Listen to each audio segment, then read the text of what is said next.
آپ اپنی زبان کو بھی حیا والا بنائیں. کوئی کچا کمزور جملہ، گندی بات، گالی کبھی بھی زبان پہ نہ آئے. آپ کا انداز حیا والا ہو. بے باک ہو جانا، بے باک بولنا، میں باریکی سے اس بات کو سمجھتا ہوں اور میں آپ کو بہت ساری بزرگوں کے ارشادات کا نچوڑ عرض کرنے لگا ہوں. آپ اپنا ذہن صاف کر لیں، آپ کے بہت سارے کام ویسے صحیح ہو جائیں گے. کیونکہ ہمارے دین کے اندر زیادہ اجر نیتوں اور ارادوں پہ ملتا ہے. آپ کے جو اندر کی پاکیزگی ہے وہ بہت سارا فضل لاتی ہے اللہ کا.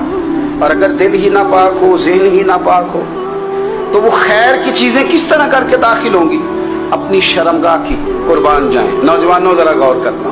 میرے نبی کریم صلی اللہ تعالی علیہ وسلم کے بارے میں حضرت عائشہ صدیقہ فرماتی ہیں کہ عرب کی کواری لڑکیاں بڑی حیا والی ہوتی تھیں، لیکن اللہ کے پیارے رسول صلی اللہ علیہ وسلم عرب کی کواری لڑکیوں سے بھی بڑھ کر حیا والے تھے.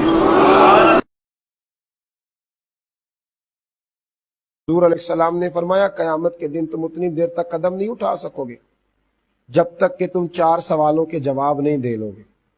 یہ بخاری میں موجود ہے، ترمذی میں موجود ہے. یہ نبی کریم علیہ السلام تربیت فرما رہے ہیں، ہمیں حضور بتلا رہے ہیں کہ یاد رکھنا، ذہن میں رکھنا کہ 4 سوالوں کا جواب تم نے دینا ہے. یا رسول اللہ صلی اللہ علیہ وسلم وہ کون سے؟ تو حضور نے فرمایا سب سے پہلے قیامت کے دن اللہ تم سے پوچھے گا کہ تم نے اپنی عمر کہاں گزاری. اللہ اکبر.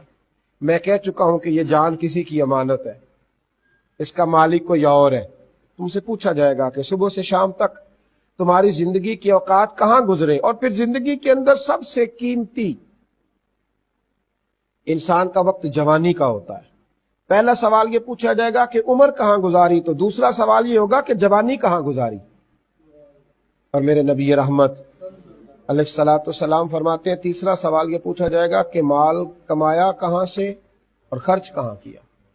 یعنی مال کمانے کے بعد بھی آپ اس کے مالک نہیں بن گئے، آپ کو یہ بتانا ہے کہ کمایا کہاں سے اور پھر آپ نے خرچ کہاں کیا. اور حضور آخرت کی فکر دیتے ہیں.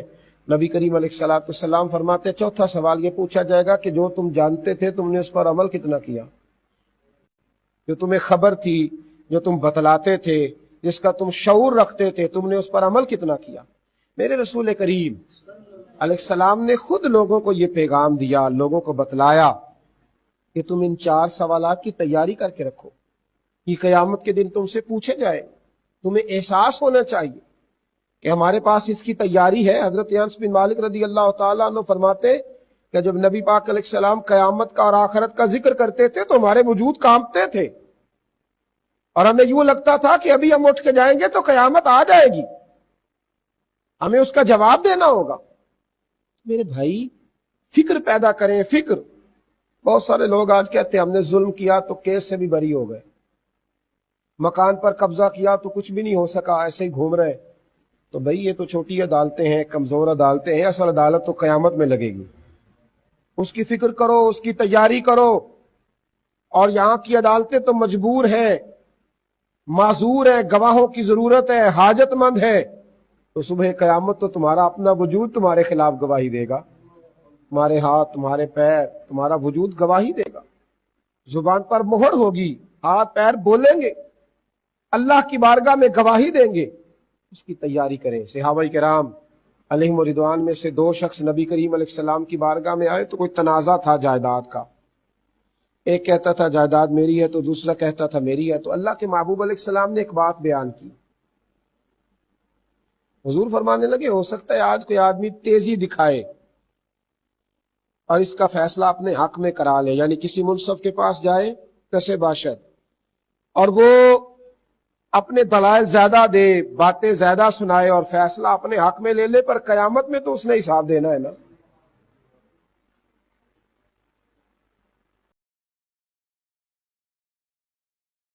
نہ ہم اپنی مرضی سے یہاں آئے ہیں اور نہ مرضی سے جانے کی کوشش کرنی چاہیے. معاذ اللہ، نہ اپنی مرضی آئے ہیں نہ اپنی مرضی. اپنی مرضی سے کوئی مرنے کی کوشش کرے گا تو خودکشی حرام ہے، اور رب رسول کی مرضی سے مرے گا تو وہ شہادت ہے. وہ اس طرح کی شہادت ہے کہ جس میں کہا مردہ کہنا ہی نہیں یہ تو زندہ ہے، اس لیے کہ میرے نام پہ مر گیا ہے۔ تو موت کی تمنا کرنا یا اس طرح کا رویہ منع ہے۔ البتہ یہ جو یہود کا کام تھا، ان کا جو لہجہ تھا، اللہ فرماتے ہیں یہ تو ہزار سال عمر مانگتی ہیں تو جانا ہی نہیں چاہتے۔ کچھ لوگ لمبی عمر کے حریص ہوتے ہیں، اس کی وجہ یہ ہوتی ہے کہ آخرت کے لیے کام نہیں کیا، آخرت پر اس طرح کا یقین نہیں، اس طرح کا مزاج نہیں، دنیا داری کا مزاج بن گیا، بہت سارا مال جمع کر لیا، بڑے بنگلے بنائے، اتنی مشکل دنیا داری کٹھی کی، اب چھوڑ کے مر جائیں۔ لوگوں کا مرنے کو دل ہی نہیں کرتا، کوئی ارادہ ہی نہیں ہے، بالکل نہیں دنیا چھوڑنا چاہتے، محنت سے کٹھی کی ہے، اتنے لاؤ لشکر بنائے ہیں، اب کیسے چھوڑ جائیں۔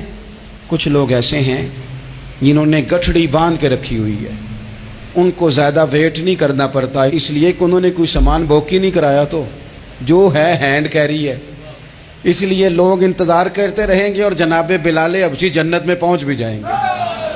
ابھی میزان عمل لگا ہوگا لیکن حضرت ابو ذر غفاری جنت میں ٹہلتے ہوئے نظر آ رہے ہوں گے۔ لوگوں نے جمع نہیں نہ کیا، جتنا مال زیادہ اتنی چیکنگ بھی اس کی زیادہ، جتنے بیگ زیادہ ایئرپورٹ پہ اتنا انتظار بھی زیادہ۔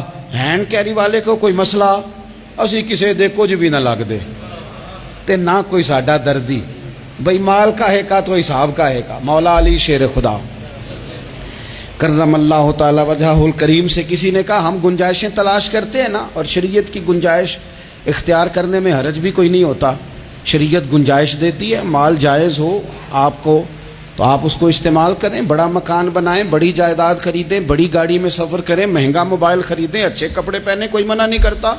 لیکن جو حضور کا مزاج ہے، جو سرکار نے اپنے لیے پسند کیا، وہ یہ ہے کہ سویرے روٹی کھانی ہے، شام کو فاقہ کرنا ہے۔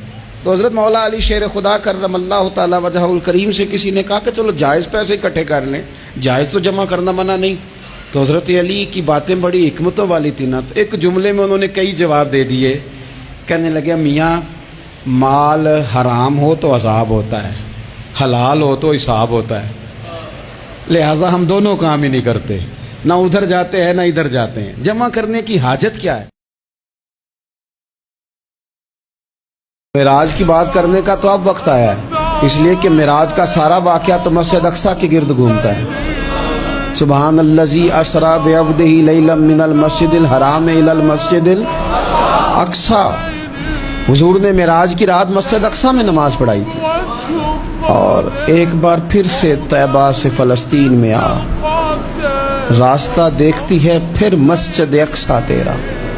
ایک بار حضور گئے تھے مکے سے مسجد اقصیٰ، اور پھر حضور فرماتے ہیں جب میں واپس گیا نا تو کفار نے جو کہ مسجد اقصیٰ دیکھی ہوئی تھی تو مجھ سے پوچھنا شروع کر دیا کہ مسجد اقصیٰ کی کھڑکیاں کتنی ہیں، دروازے کتنے ہیں، پلر کتنے ہیں۔ جب انہوں نے سوال جواب کیے تو حضور فرماتے ہیں کہ رب کریم نے مسجد اقصیٰ کو اٹھا کے میرے سامنے رکھ دیا، مسجد اقصیٰ کی طرف منہ کر کے 17 مہینے میرے نبی نے نماز پڑھی ہے، اور ہمیں پتہ ہی نہیں بم کہاں برس رہے ہیں، ہمیں یہ خبر ہی نہیں۔